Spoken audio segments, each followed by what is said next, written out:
Goldstein. Thank you, Speaker.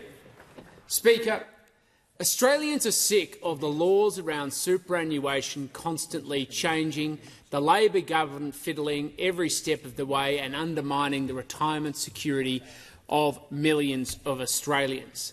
Labor changes the rules, they fiddle with the standards, they add new taxes, and they even put forward insane new taxes, including those that are going to apply an income tax on unsold assets. It's an assault on families, their long-term financial security and their retirement, and too often the benefit or the purpose of changing the rules is to benefit a select number of funds that the Labor Party, through the union cartel, control and therefore use at their whim to take cartel kickbacks, funnel money to the Australian Labor Party through marketing expenses via the unions to ensure that they can continue to manage the retirement savings of Australians. There's simply no basis that any good-minded Australian citizen can tolerate the continued corruption of the superannuation system under the Australian Labor Party.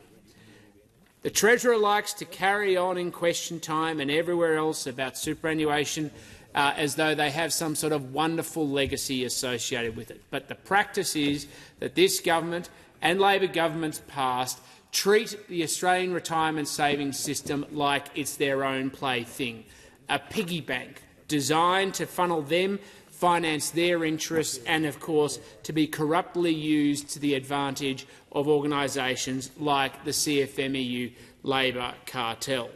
There is no limit to the extent to which they want to be able to eat into the retirement savings of Australians, and the group they hate the most is the group of Australians who take responsibility for their retirement security through their self-managed superannuation funds. They hate self-managed superannuation funds because when people control their own superannuation, they can slap the hand of the Labor Party as they try and stick it into the retirement savings of Australians. Because they know that when Labor tries to get its hand into this SMSF cookie jar, they have a way to close the lid and stop the Labor Party from stealing their money. So what's the solution Labor does? They always come up with a new pathway of introducing a new tax that gives them an indirect pathway and applies one standard on SMSFs, but they don't apply it on industry funds because they stay compliant and they stay under their thumb. That's why we have to fight the agenda that Labor has to destroy the retirement security of millions of Australians who've taken agency and ownership over their own future. That's why they wanted to introduce an unrealised capital gains tax, which would have applied an income tax on unsold assets held in super. They wanted to introduce an income tax to apply to unsold assets that applied to SMSFs, but they weren't going to apply it to industry funds because they were compliant and stayed within the control of the Labor Party. It was very amusing, Deputy Speaker, to watch Labor's plan for an unrealised capital gains tax play out. In what has now become a periodic and regular episode in this parliament. The Prime Minister goes off and announces one thing. He turns to his Treasurer and says, "Your job is now to introduce and to deliver it." And then he goes through a process of ritual humiliation of his Treasurer by then eventually, as he can't make the case in the public square, changing the rules and the regulations around him. The ritual humiliation of the Treasurer by the Prime Minister has to be one of the sickest performances that I've ever seen in this parliament, but it's definitely one that's part of now the regular feature of this Labor government, where the Prime Minister makes sure that he sets his own Treasurer up for failure. Every time he encourages him to float a new tax, he ends up overriding his Treasurer after the Treasurer has failed to do the hard work to build out the case, but the Prime Minister gets to do it so he makes the Treasurer look ridiculous in front of his own colleagues. But there is no clearer example of the ritual humiliation of the Treasurer by the Prime Minister than by forcing him to close down his unrealised capital gains tax which would have applied an income tax to unsold assets in superannuation. But of course, Labor now can't be trusted. Labor continues to introduce taxes they didn't take to the election. This bill proposes a new tax that was not taken to the last election and was not voted on by the Australian people. We know that Labor has other taxes that they're now floating amongst the community that were not taken to the last election, like their new tax on housing, which would increase the cost of new house constructions in Australia, like their plan to fiddle with tax laws so they're going to start to apply taxes where Australians lose money. And that's what's been happening with their proposals. They're getting modelled in the budget. Wherever there is something that moves, they tax it. And of course, they want to make sure they take more control and more ownership over the wealth of Australians. So after the Prime Minister ritually humiliated the Treasurer on his unrealised capital gains tax proposal, they've now come back with a different tax they didn't take to the last election, which is to apply a 15% tax, an additional 15% tax on thresholds of income above $3 million. And of course, the Prime Minister has also humiliated the Treasurer by also saying that $3 million now needs to be indexed. And then as a final form of humiliation has turned around and said, let's make a 40% tax on the threshold above $10 million. Of course, we know full well that this is never the Treasurer's intent, and he has consistently, in a pattern of behaviour, been overridden by the Prime Minister, because the Prime Minister likes to keep him under his thumb to give a warning sign to the rest of his front bench and all the members in the back bench as well, who dare challenge him, that he knows full well he's got dirt files ready to bring out them at any time. This is this disturbing model of governance where you have a Prime Minister with so much control and timid and weak members of Parliament are afraid to stand up and challenge him, is showing just how much the model of government we currently have in Australia allows things like public money to go to organised crime through the CFMEU Labor cartel. So Labor has a problem. They don't have enough revenue, and as we trend towards $1 trillion of debt in the coming weeks, Labor has only one answer, which is how to go after more Australians' money. But let's not lose sight, Deputy Speaker, of why Labor is going after more Australians' money. They have $15 to $30 billion of taxpayers' money to give to organised crime through the CFMEU Labor cartel. The smart thing would not be to give that $15 to $30 billion to organised crime through the CFMEU Labor cartel. I ask the member to be relevant to the bill. Absolutely, Speaker.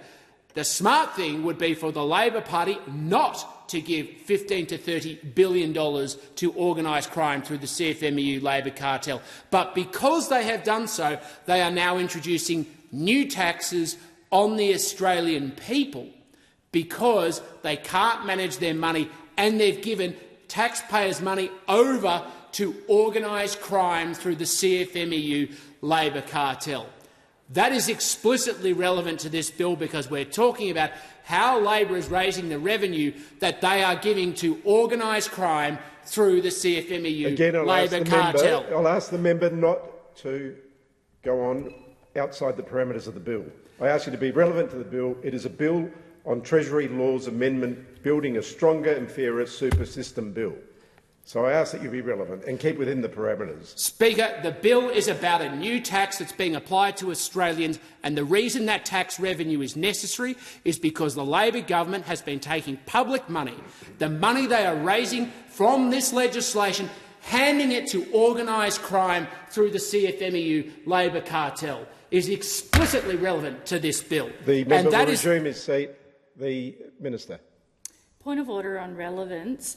There are assumptions and directions and motives being impugned onto a party of this parliament which are incorrect unproven and completely inappropriate. Minister resume seat. And before I call the member for Goldstein, I ask him to be relevant to the bill. The bill is about Treasury laws, not about other areas that you're paddling into. So stick to the bill, and everything will be fine, and we'll keep it flowing, and other people can speak, and you can have your say as well. I will explain again, Speaker. No, I will ask the member to resume his seat. I ask the member to resume his seat. I ask you to resume your seat for a moment. I've made it quite clear that you're not being relevant to the bill. I've made that point 3 times now. I don't want to take it any further. So you can talk about the bill as it is within the parameters of the bill. You've made the point. We've heard you. You made the point. You've made it. But you're continuing to raise issues completely outside of the parameter of the bill. I've allowed you to do so 2, 3 times. I ask that you now go back onto the bill. Thank you, Deputy Speaker. How public money is raised under Treasury bills related to superannuation, this bill is introducing a new tax. It absolutely is relevant, not just how the revenue is raised, it is also relevant how the money is expended. And what we know under this Labor government is they have a long history of not spending public money in the correct way. And what we know is that they use public money. Order. The member for Goldstein will resume his seat. The minister, on a point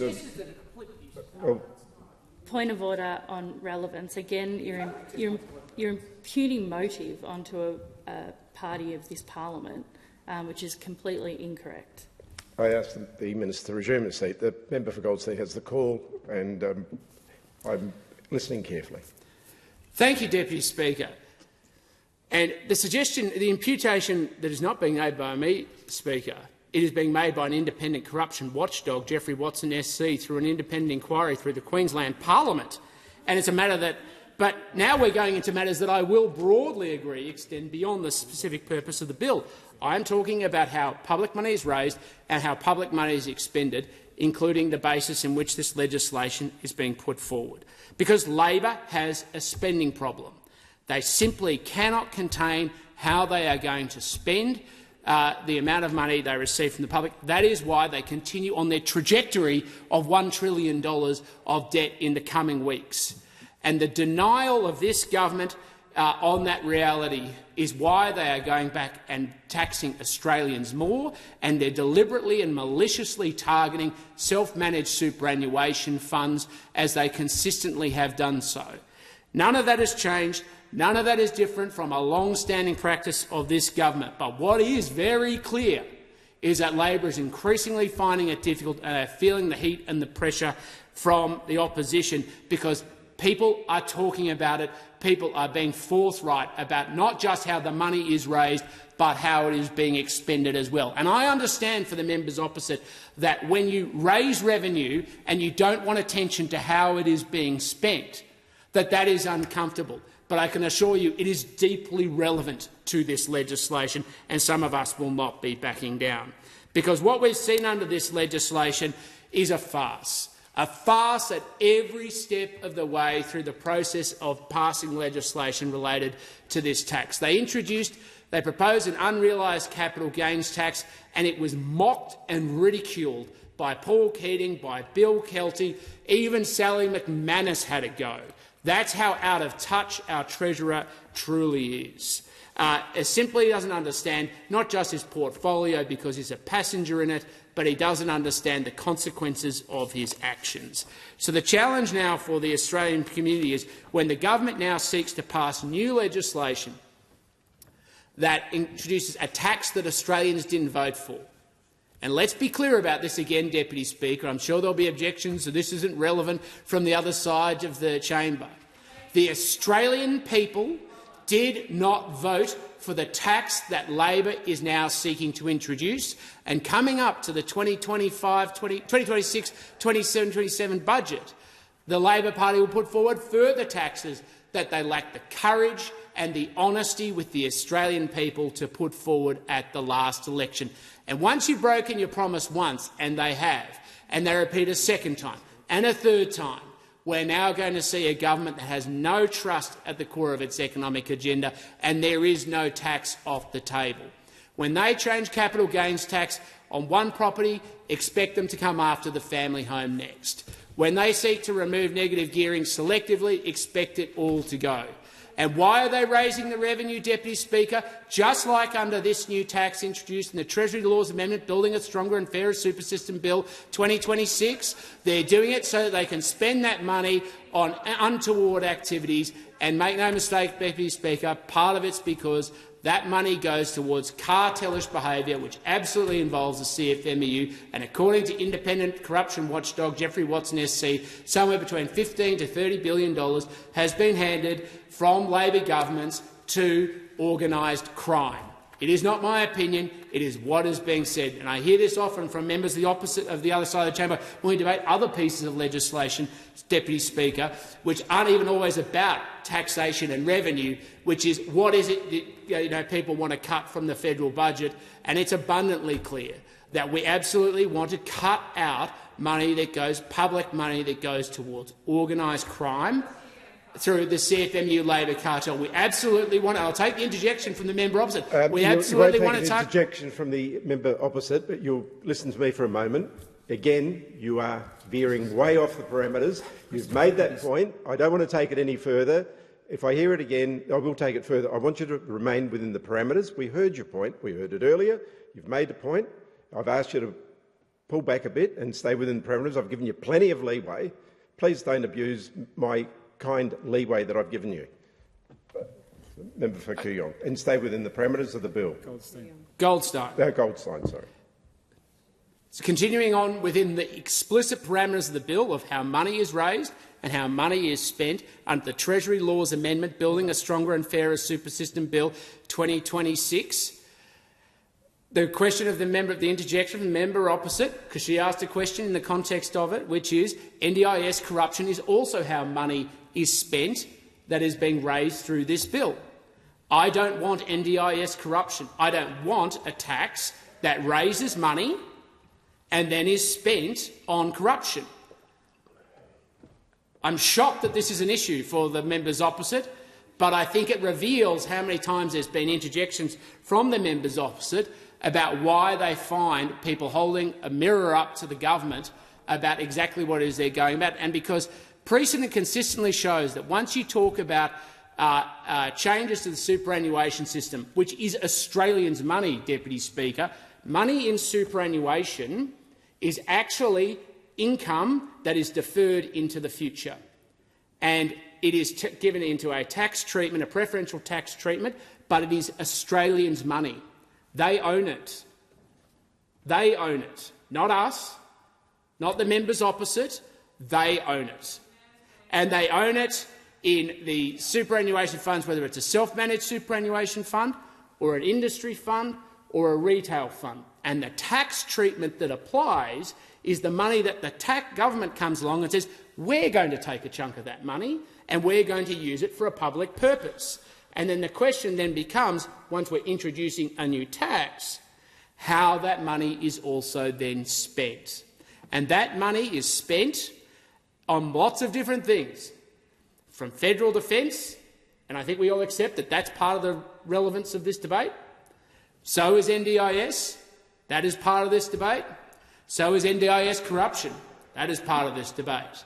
Building public infrastructure is part of this debate.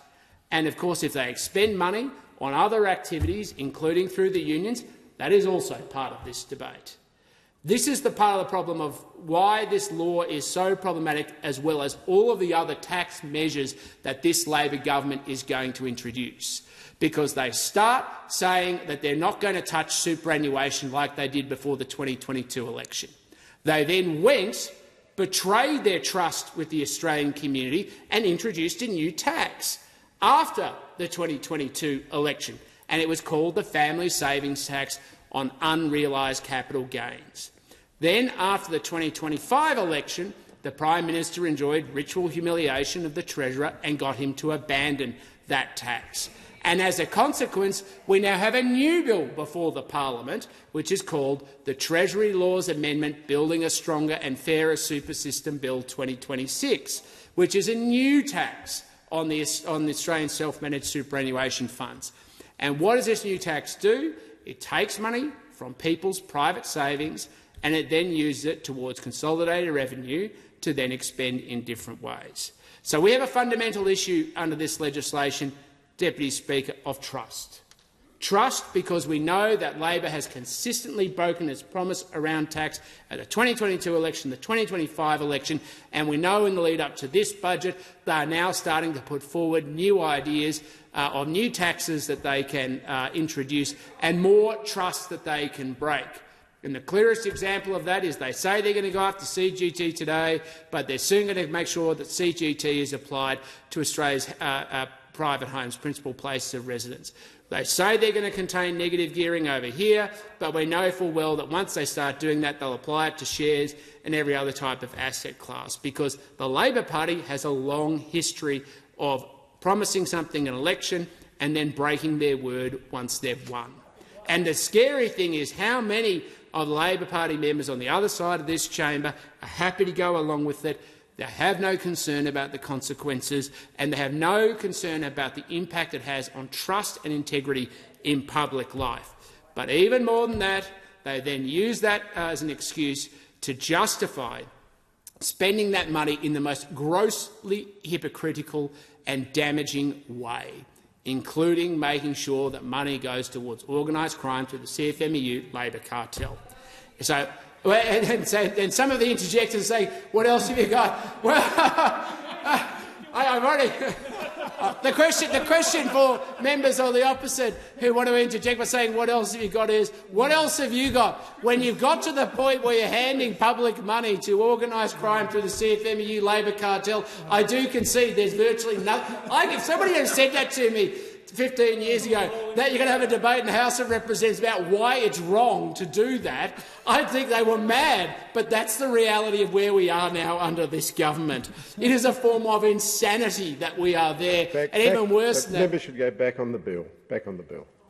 Deputy Speaker, I'm asked. still talking about how we're expending public money, which is explicitly related to how we raise public money as well.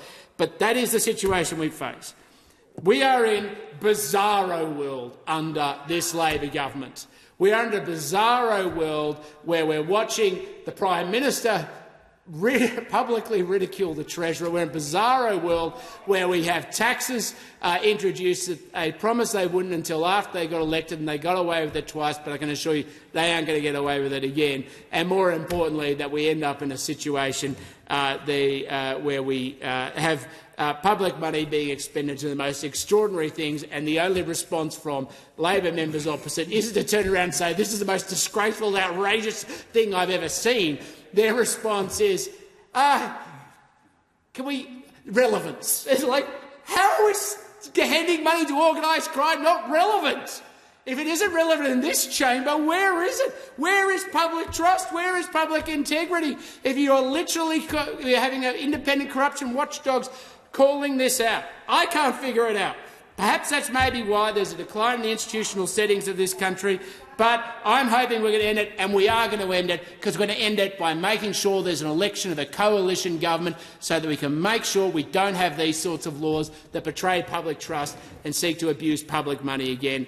And in addition to that, I, of course, seek to make an amendment to the bill as circulated in my name.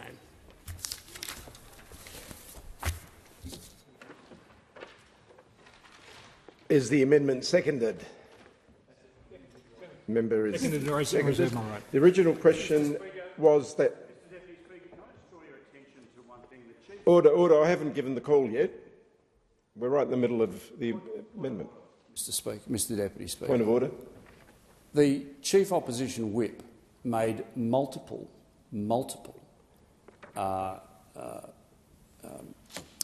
interjections. Yep. Not from her seat, but on the way out. Okay, I didn't through the Parliament. Yeah. That is entirely unparliamentary. And Mr. Deputy Speaker, I thank the member for Fisher. Point taken. I did not hear her, and I didn't say it because I was concentrating on what was being said. I did hear some interjections earlier from her seat, but I thank you for making that point. We're in the middle of the amendment. The amendment's been seconded. The original question was that this bill be now read a second time. To this, the honourable member for Goldstein has moved as an amendment that all words after that be omitted with a view to substituting other words. The question now is that the amendment be agreed to. All those of that opinion say aye. To the contrary, no. No. I think the noes have it.